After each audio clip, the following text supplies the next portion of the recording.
and a mother. All right. Come on. John chapter 19, verses 26 through 28. All right. When Jesus therefore saw his mother and the disciple whom he loved standing by, he said to his mother, "Woman, behold your son." Then he said to the disciple, "Behold your mother." And from that hour the disciple took her to his own home. Yes, yes. As Pontius Pilate, as he called himself washing his hands and washing the blood of an innocent man off his hands, what he really did was he sentenced an innocent man to death. A death penalty he did not deserve. See, Jesus, he was beaten. He was bruised. He was torn all night long, but the only true charge that he should have been accused of was being profiled as a king. Pilate succumbed to the pressure of the crowd as they demanded Jesus' crucifixion. And Pilate is like some of us today. We buckle under pressure and we forget that we have power. But Pilate was not the one with the power on this night, because that power belonged to Jesus. And Jesus said, if you destroy this temple in 3 days, I'll build it back up. And that's why we are here on this night. See, there were so many sources of power on display this night. This night was filled with a lot of people in powerful positions who abused their power. The Romans were in political power. The chief priests possessed the lying power. The crowd possessed the power of persuasion. The Roman soldiers possessed the whipping power. And then there was the power of a son and the love that he had for his mother. See, Percy Sledge, let me talk to you men here. Percy Sledge said, when a man loves a woman, he'll give up his comforts for that woman. But when a man loves his mother, he will make provisions for his mother. See, in the shadow of Calvary and the echoes and the groans of Golgotha, we see Jesus hanging on this cross. And he looks out and he sees his mother standing by at the feet of the cross. Mama, he said, look at me. See, in the depths of his own suffering as a servant for God and for all humanity, his heart reaches out to his mother. But not with words of sorrow, but with words of love and provision. She has an attempt for Pilate as he tries to mock the royalty of Jesus. There was this placard placed above his head that showed his charge. It was written in 3 languages. Aramaic, Jesus' native tongue, Latin, the Roman tongue, and Greek, the philosopher's tongue. But these tongues paled in comparison to the lion tongue of the chief priest. The chief priest, they didn't like the sign that said Jesus of Nazareth, King of the Jews. And I heard Nathaniel ask, can anything good come from Nazareth?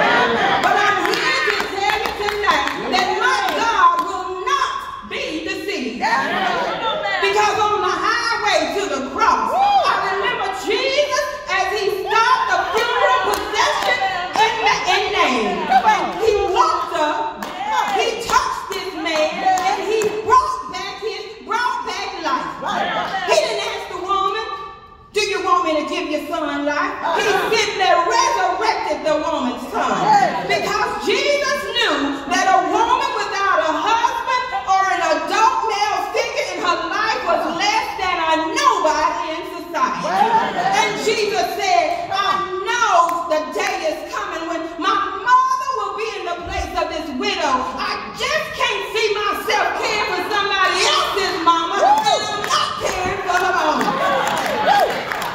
And I know I can imagine Jesus when he was 12 years old, and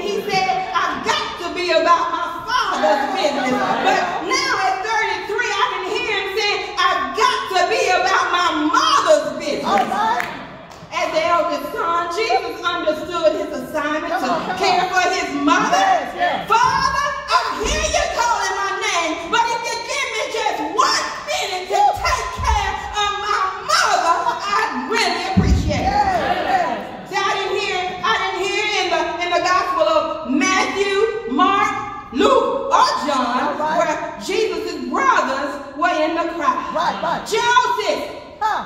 James, Judas, Where? Simon, where are you? Well. But mama was right in the thick of it. Yes. See, there's gonna come a time when your family writes you off. You ain't nobody. Who are you? But your mama's gonna always be there. Yes. But then there's gonna come a time when your mama won't be around. You won't be able to look down and say, Mama, I love you. So while your mama is still here, you need to say, Mama, I love you, Mama. You just can't wait until she reaches her eternal place of rest. Right. Mama, look at me, Mama. See, as we reflect on that valley of the shadow of death experience here, we saw where Jesus' love shined darkest, shine brightest in the dark for his mother. Yes, Lord. Yeah. He was fully divine, but he was fully human also. Yes, he was. And I know he understood the pain of suffering and separation, because my Bible tells me that he wept when Lazarus died. Well.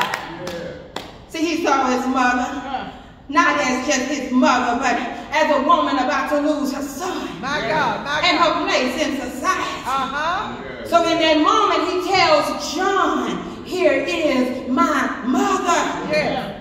He ensured that his mother would be taken care of after he was gone. Yes. And I can see Mary's mind as she flashed back when the angels came to the shepherds and they told them that tonight the king is born, the Savior is born. And when they found him in the manger and he was wrapped in swaddling clothing, women, you know how you do when you first see your child. You check all 10 fingers, you check all 10 toes, because you have to see that your baby is perfect. Yes, Lord. And as they put the baby on her bosom, oh, the joy that flooded Mary's soul.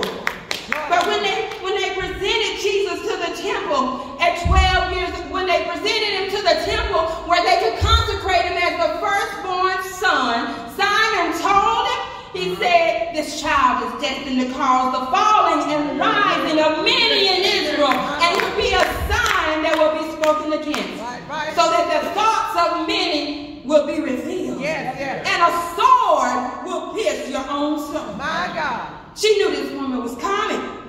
She just didn't think she would watch it unfold on the cross. My God. Nothing could prepare Mary for the cruelty and the reality of how Jesus was beaten all night long, how the skin was ripped from his bone, how he was dripping in blood, and the full anguish of death.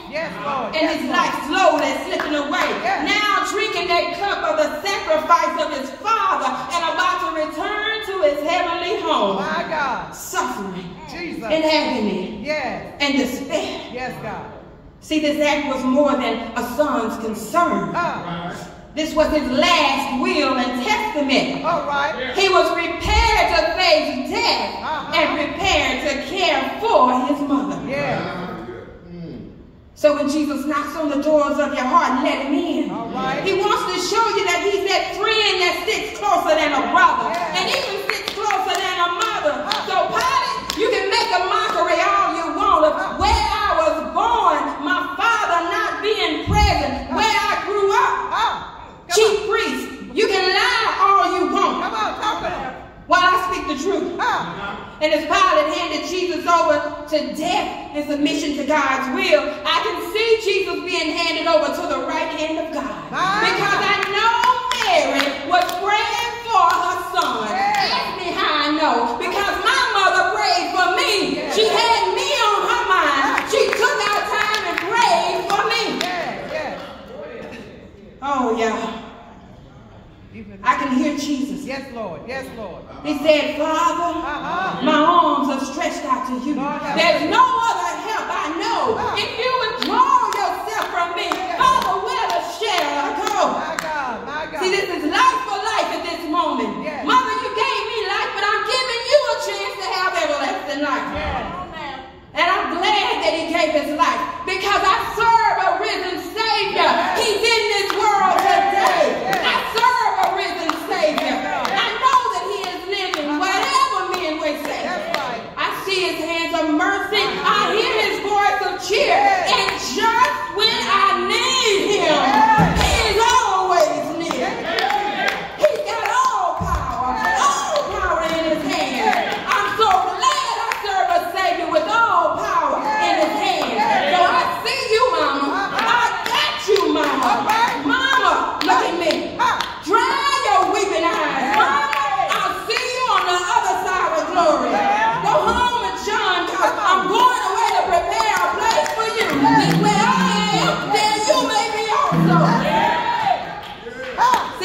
provision for Mary.